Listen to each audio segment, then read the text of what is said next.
السلام عليكم. أهلا وسهلا بكم في قناتي أفنان أيمن.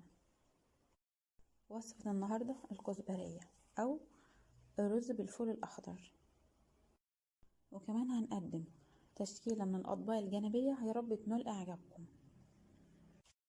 لو أول مرة تشوفي قناتي أهلا وسهلا بيكي، اشتركي في القناة وفعلي زر الجرس عشان يوصلك إشعار بكل وصفاتي. يلا بينا نبدأ بالطريقة واسيب لكم المقادير في صندوق الوصف. اللهم صل وسلم وبارك على سيدنا محمد.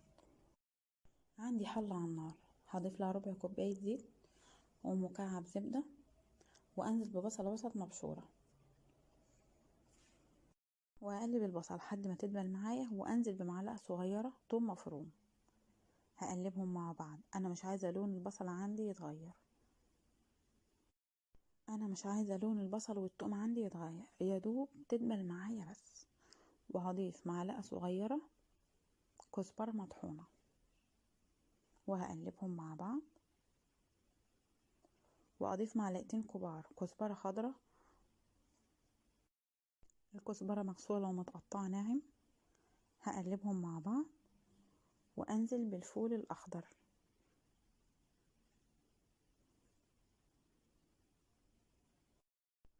واضيف معلقتين كبار صلصة طماطم. ممكن نستبدل الصلصة بكوبايتين عصير طماطم، وفي الحالة دي هنسيب الطماطم تتسبك الاول مع الفول. واقلب الصلصة، البصل مع الثوم مع الصلصة عطيني ريحة هايلة جدا. واضيف حوالي كوبايتين مية سخنة، او اغطي الفول بالمية حسب الكمية اللي انت استخدمتيها، وممكن بدل المية تستخدمي شوربة فراخ. انا هضيف مكعب مرق الدجاج وده اختياري، واغطي عليه واسيب الفول يستوي. وبعد ما الفول استوى اخد ميه على النار 20 دقيقة، هظبط الملح. وما تنسيش في الخطوة دي ان انت حاطه شوربة اكيد هيكون فيها ملح او مرقة الدجاج، عشان الملح ما يكونش زيادة معاكي. وهضيف نص معلقة صغيرة كمون،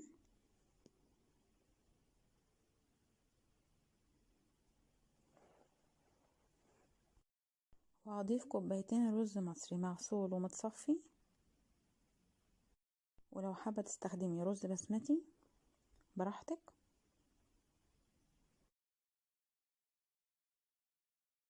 وهقلب الرز مع الخلطة كويس جدا،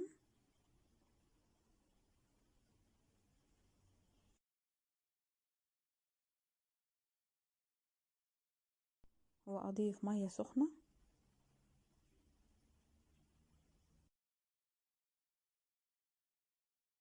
انا استخدمت كوبايتين الا ربع مية، ما تكتريش المية، ولو احتاج بعد كده مية تقدري تضيفي له. يعني يا دوب المية تبقى اعلى من الرز بحاجات بسيطة بالشكل ده كده. واغطي الرز واسيبه يستوي على نار هادية، ونروح نحضر باقي الوصفة.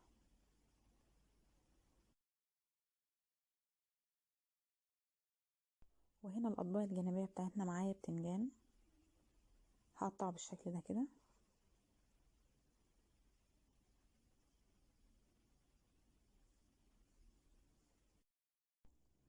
انا مش هفتحه ولا هقشره،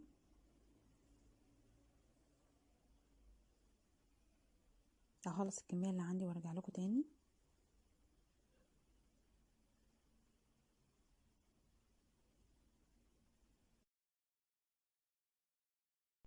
وهنا معايا فلفل اخضر، هشيل القلب بتاعه عشان اتاكد ان هو قلبه نضيف مفيش فيه حاجه. والطريقه دي ريحتني جدا، بتخليني اخليه بسهوله.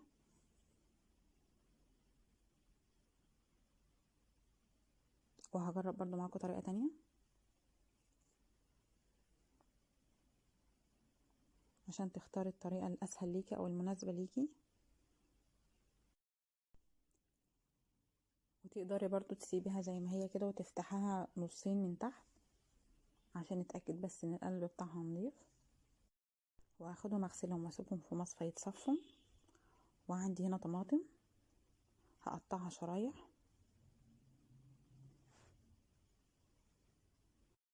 وهنا معايا 4 فصوص ثوم وفلفل اخضر، هفرمهم مع ملح وكمون، واضيف عليهم ربع كوبايه خل وعصير ليمونه واخلطهم كويس مع بعض، واجيب طبق التقديم وابتدي اتبل الطماطم.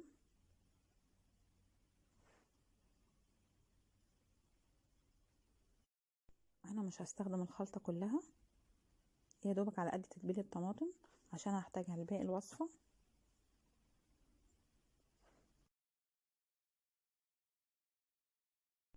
تمام كده، وازين الطبق بكزبرة خضراء.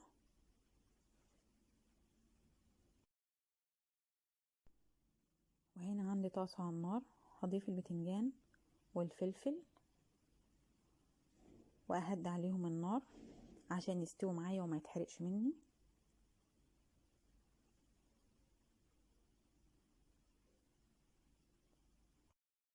تقريبا كل جنب ما بياخدش دقيقة على نار عالية، ولازم تكوني مهدية النار.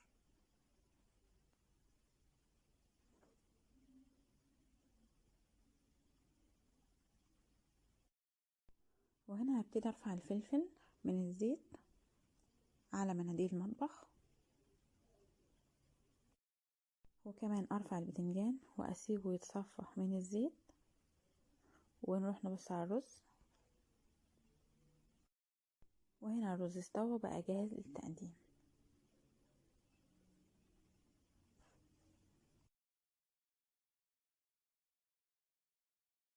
هنغطي على الرز ونسيبه عشان يفضل سخن، ونروح نتبل البتنجان.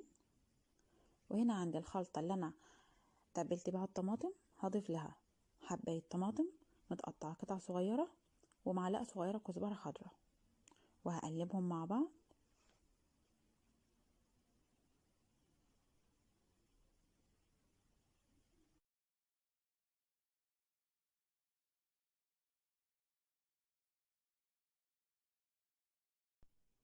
واجيب البتنجان وابتدي افتحه بالشكل ده كده. البتنجان قلبه مستوي وما وصلوش زيت من جوه عشان يكون خفيف.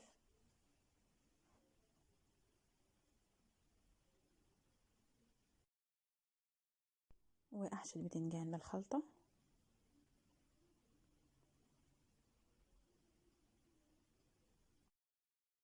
جربي الطريقة دي للبتنجان هتعجبك جدا، سهل وخفيف وما بيكونش شارب زيت، وتقدري تقدميه جنب اكلات كتير جدا، يعني هو مش مرتبط باكلة معينة.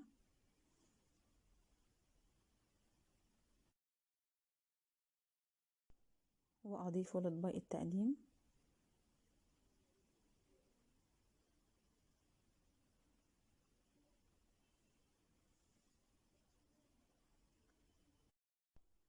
ونتبل الفلفل بنفس الطريقة.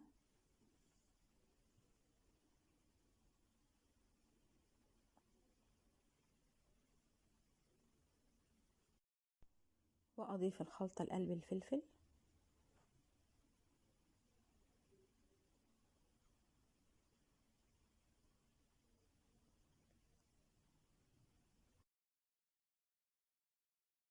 وفي الاخر خالص هعصر عليهم نص ليمونة.